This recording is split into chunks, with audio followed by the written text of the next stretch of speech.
If you're talking to yourself, nothing's gonna happen. So attention has always been the asset. I'm a great believer that you use time to change history a little bit, right? I'll tell you exactly where folks are getting stuck. A lot of entrepreneurs are the visionary, right? They get the big idea, but they can't implement it and go throughout the finish line. A business you could sell is a business you want to own. If I were gonna just give you one piece of advice is, honestly, hard work is the shortcut. But I just wanna leave you with this on this one. With a show of hands, who wants to be successful? Raise your hand. Jesus Christ, I gotta hear y'all. Okay, so I'm gonna give you a life hack.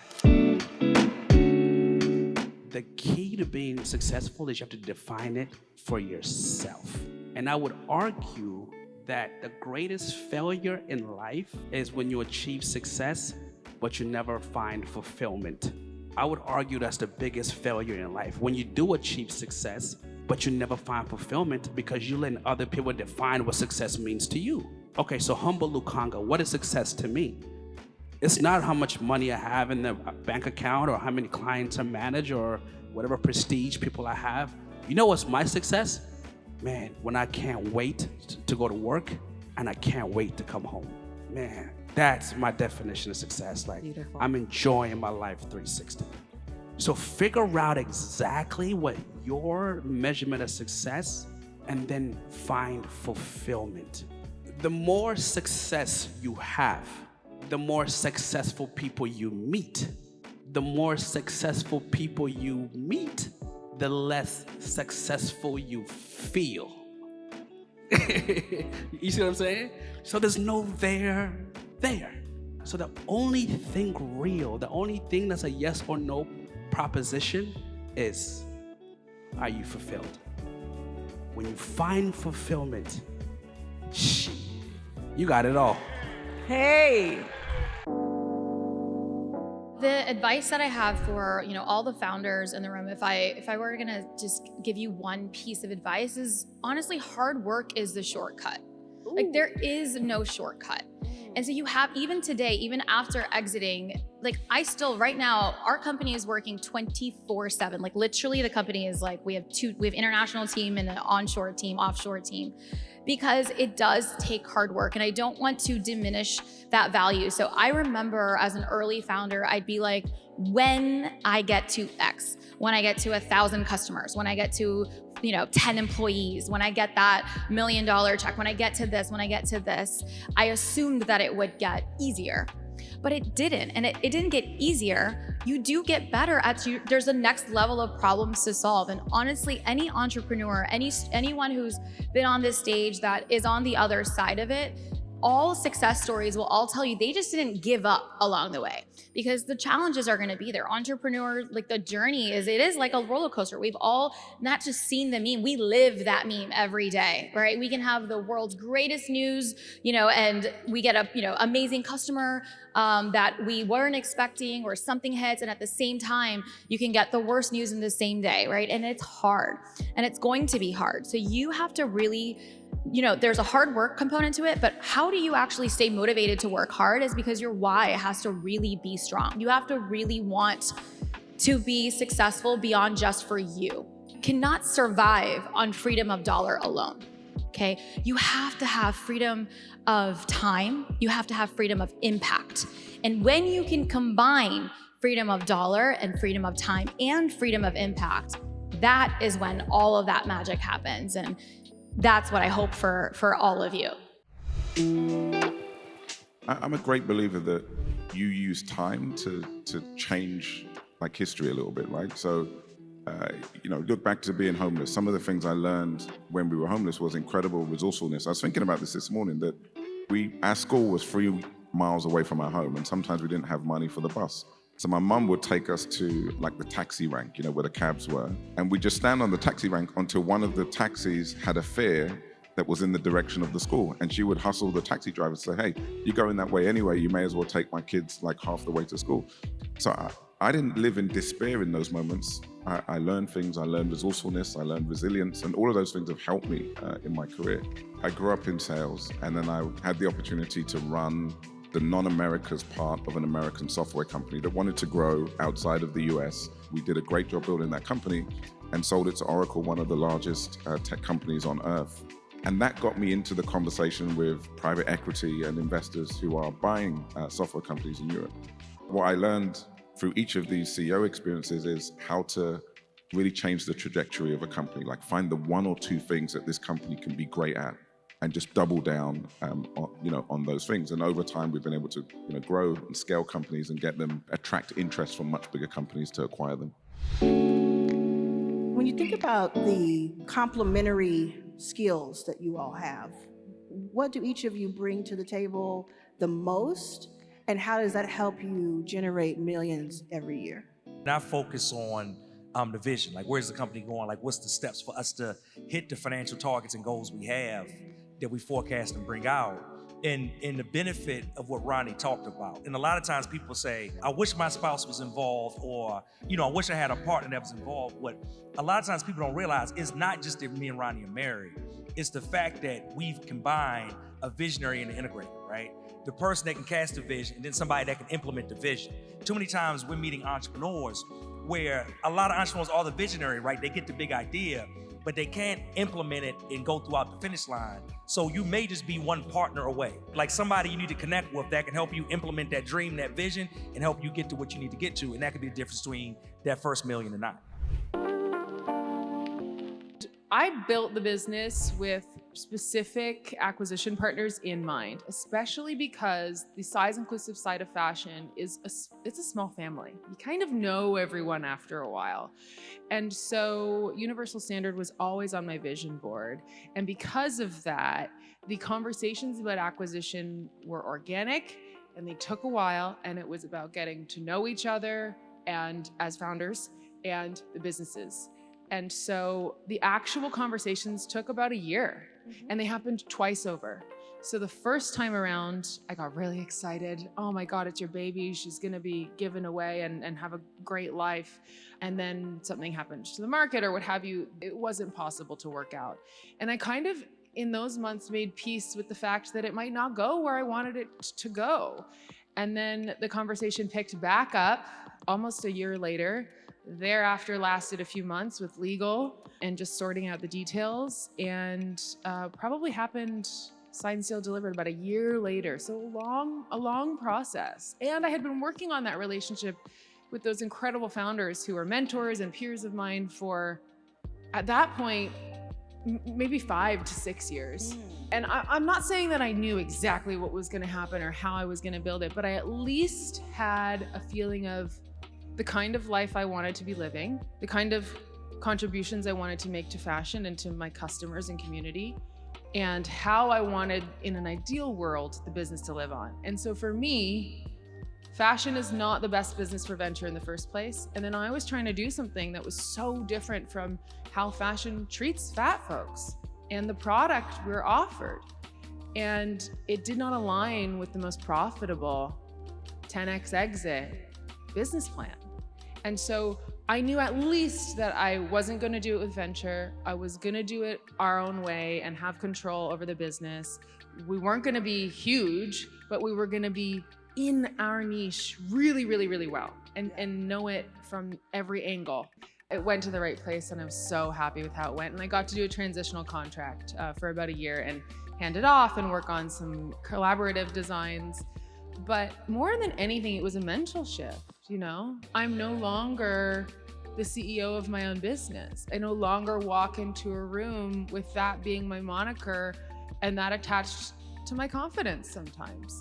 And I think it's so interesting that you asked me if I see myself as an entrepreneur, because I work in fashion, I'm a model, I didn't go to business school, I wasn't venture backed, what have you. The list of reasons I can tell myself in my head, and we all do, of why I'm not as smart as everyone else in the room, or I don't have as much to give. I digress, because I'm really trying to be real and be in my feelings, but it was a mental shift. I don't have that chip anymore. I'll tell you exactly where folks are getting stuck. They refuse to hire employees and learn how to manage and lead a team. That is the stuck point, I think. Where are they normally in revenue around that time? I think it's around 250. Once you hit $250,000 in revenue, you need to reinvest that back in the business. Like at $250,000, I advise my clients, you need to hire your first full-time assistant. Full-time employee, okay? Not a contractor, not a VA. Because here's the thing, we have to decide, what do we want to build? Are we building a job for ourselves? Are we freelancers that work for ourselves and we're gonna make a living for ourselves and we're gonna do most of the work ourselves? Or are we building businesses that are assets, that are sellable, right? That are sustainable? It's the same pathway, right? So like a business you could sell is a business you want to own, okay? So a business you can't sell is one that you are not enjoying running, okay? Because it's running you is usually what the case is. So if we want to build sustainable businesses, I want us to have assets that we can transfer to the next generation, or that we can sell for many millions, and then those millions get transferred to the next generation. That's what I want for us. And if we're gonna do that, then we have to be leaders and we have to build real businesses, and that requires employees, right? It's hard, yes. And there's a lot of trial and error. You're gonna make a lot of mistakes. I made a lot of mistakes, but then you learn. And now we have an amazing team that I'm so grateful for, but that I wouldn't have had, right? Unless I would have made those mistakes or had to learn the hard way. But you have to learn how to be a leader and manage a team and train a team, because you don't just hire them and then they instantly do everything for you and it's perfect.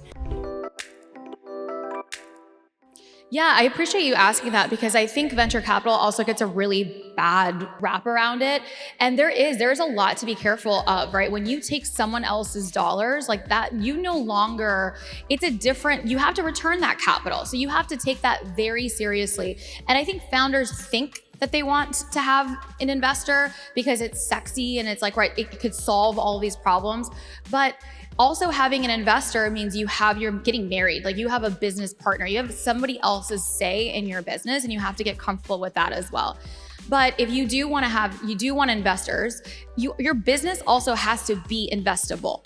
And I think that we need more education around what styles of businesses are actually that can be backed by venture capital, because not all styles of businesses are investable at current stages, right? So one of the things that I really encourage businesses to be at is beyond that $1 million mark. And so the $1 million mark is a crucial point for a business. It doesn't mean that you're not gonna get investment prior to it, or that you can't raise, a small round or whatever that looks like. But I would say that even as an investor myself now, even when companies pitch, it's kind of one of the things that I look at as well to say, okay, and what the $1 million just does is prove that you've already you have a market fit. And that's something that you have to just do. And whether it takes you having to sell every single customer, I think people leave out the fact, next to my name I have a unicorn. I'm very, very proud of it. I'm the first woman of color to have a unicorn company in the state of Florida. And I am really, really proud of it. And I'm building my second one right now. Yes. And so we're building my second one. But I was driving a Volkswagen Beetle, driving around selling my first 150 customers to convince them, and putting payment terminals inside of, at their stores, from C-stores to dry cleaners to whatever else. Like, I was the one having to go in and sell every single customer. And that willingness to really do the work is super, super important, because it's not just gonna happen. Even when you get the dollars, you still have to do the work. So I just wanna break that myth that it doesn't get easier. You just get better, and the capital can then scale things, but you still, when you're at this next stage, you still have more problems to solve, more problems to solve, more problems to solve. So there is that level of scale in the business that just has to take place, but $1 million's a good mark. I think you got to work hard to distinguish yourself and make yourself, valuable in that interaction. What I appreciate most, and you're right, we get a lot of those interactions, which are a blessing. It means we've done something that other people believe is valuable. What I get frustrated by is when people haven't done their research, right? So I get pitched a lot of times for investment into Fortero, and people say, we'd love to invest 10 or 15 million. I say, well, this company's valued at 2 billion euros now. This isn't, you're shooting at the wrong rim here, right? So I like when people have researched, they work hard to distinguish themselves, how you're going to be memorable, and they put something on the engagement that makes them valuable to me. They have some piece of insight, some piece of wisdom, some joke, right? Something that makes them valuable to me. one of the things I always talk about is that every business needs CPR, consistent, predictable revenue. And that's what a lot of us lack. Like anybody, like you feel like I need CPR in my business, right? Like that's a lot of us lack. But what happens, like Ronnie talked about, we got to get from hustle mentality and hustle businesses to real enterprises. That way, when we take a blow, we can sustain. And as the economy, like for a lot of small businesses over the last year or two, it's been like a little funny, right? The market been like a little dicey. A lot of companies have shrunk. But when you're teetering like just around the 100K mark, which is a lot of times we ask new entrepreneurs how much money you want to make, 6 figures, right? But what they don't realize is that if you make 6 figures, a lot of time after business expenses, you make less money than you made on the job that you said you wanted to leave. So we have to really Working figure more out, hours. working more hours with no benefits, no vacation, even though you said you wanted time freedom. Don't get me started. But, you know, we have to like really build something larger so that when something like a COVID happens, if we get personally sick, if we have to take care of our loved ones, we can do those things and the company doesn't have to shut down because you got people and processes in the background to keep it moving. When you can build something that you're willing to wait to get paid, the longer you're willing to wait to get paid, that's how much more time you have to make it amazing. And you can't do that on day one. On day one, I had bills to pay, I had kids to feed, right? So I couldn't do that. But I've gotten to a place where I could build something that it may not be profitable for 3 to 5 years. But I understand that I'm building an asset, and it is a sellable asset. It is a sustainable asset. That's what I'm building it to be. But it does take time, and you have to be willing to take some L's along the way. And trust me, sometimes it's very painful, and I have meetings where they're like, we looking at the math, and we don't like it, you know? But when you have a vision, and I love what Issa talked about, right? Like when you have a vision, you get people around you who are aligned with that vision, and you march towards it. And when you are innovating and creating something new, people are not gonna understand it. Sometimes everyone around you won't get it. That's okay. Believe for yourself enough in your vision that you're still gonna fight for it. I just never got complacent with things. You know, I've never really celebrated none of those deals. It's just been about, that was my job. I had to come through for guys. And so I really focus on that part of it. But I will say, what defines me is, it really comes down to one word, just perseverance. Throughout my childhood, if you listen to the book, there was several moments where I had to continue to just persevere, you know, to continue to push through both physically and mentally about a number of things. And even the position I sit in today, I didn't really sit back and be like, I want to be that person. I just never became complacent, and I never really sat in my success, if that makes sense. I think a lot of times people like to bathe in their successes. I never did that. I really just kind of stayed dirty, really, and kept my work boots on. To make a very long story short, I ended up getting fired from BET. I left, took a 2-year hiatus, moved out of DC, got a divorce, and moved to the country. Yes. Just to clear my head and figure out what my next move was going to be. And I want you to know that was when I was in my 60s. So you can change your life. Yes. When I moved there was all of a sudden in the local paper, Cable Czar moves to our country, you know? Cable Czar. Yeah. That's an interesting now title. It's a czar. So then anyway, I sitting back, and still things didn't seem to change. And this broker came to me and said, Pamela Harriman has passed away. She was a big Democratic fundraiser, very close to the Democratic Party. 340 acres that bordered the town of Middleburg.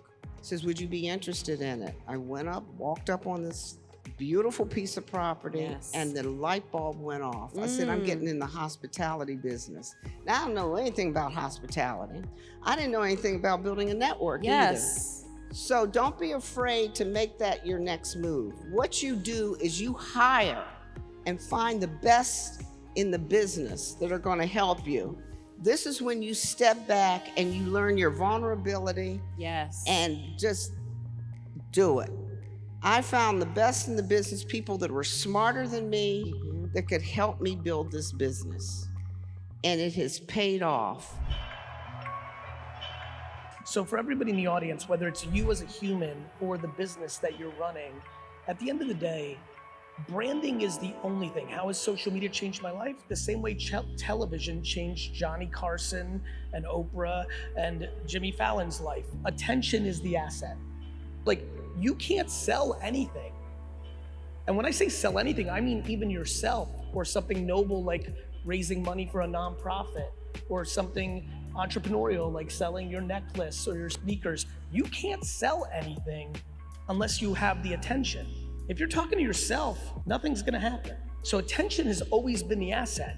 I was 34 years old before I made one video about business. I didn't grow up thinking I was gonna be known. Biggest thing that social media and the internet did was decentralize attention. So back in the day, I would have had to been chosen by somebody to be on TV. The fact that none of us in this room have to be chosen by anybody. And today, in the TikTokification of all social media, and what I mean by that is, if you've never posted anything on social media, you have no followers, and your first post on TikTok or on Instagram is quote unquote good, meaning consumers liked it, you can get 1 million views on your first video. For the first 15 years of social media, the one I grew up in, you had to build an audience, get followers, and then post, and a percentage of them would see it. It was more like email marketing. Now, creative finds its audience. That's insane. Much like not saying hello to somebody is a missed opportunity, if you are not posting content on social networks during this era, you will regret that you didn't do it when it won't be available anymore. We will wake up and there will be a new paradigm shift. Today, this is the remote control of our society. Very soon, this is going to be. And when this changes and we go into VR, whether it's 7 or 12 or 19 years from now, all these ridiculous opportunities we have right now on Facebook and LinkedIn and Instagram and YouTube Shorts, it will go away. It will go away. And you will have taken for granted the free branding that we just talked about. And I get it. Like, people don't want the negative comments. Some people, listen, self-esteem and confidence is the whole framework of life. I'm aware that some people here don't feel good to be on video. I get it. I'm very empathetic to it. But I just want to leave you with this on this one. Anyone that comes over to your page and makes fun of what you said or how you look, don't feel bad for you, feel bad for them. They are in such a bad place that they showed up to your home to say something nasty to you. That is not a place for you to lean into your insecurities. That is a place for you to lean into your compassion. That is a person that is hurting and losing. So whatever perspective or mindset you need to get into to take advantage of the single biggest opportunity in the history of brand building, free, you need to get your ass on it. You should check out this video where I'm helping 1,000 people become new millionaires because I want you to be one of them. Thanks for watching.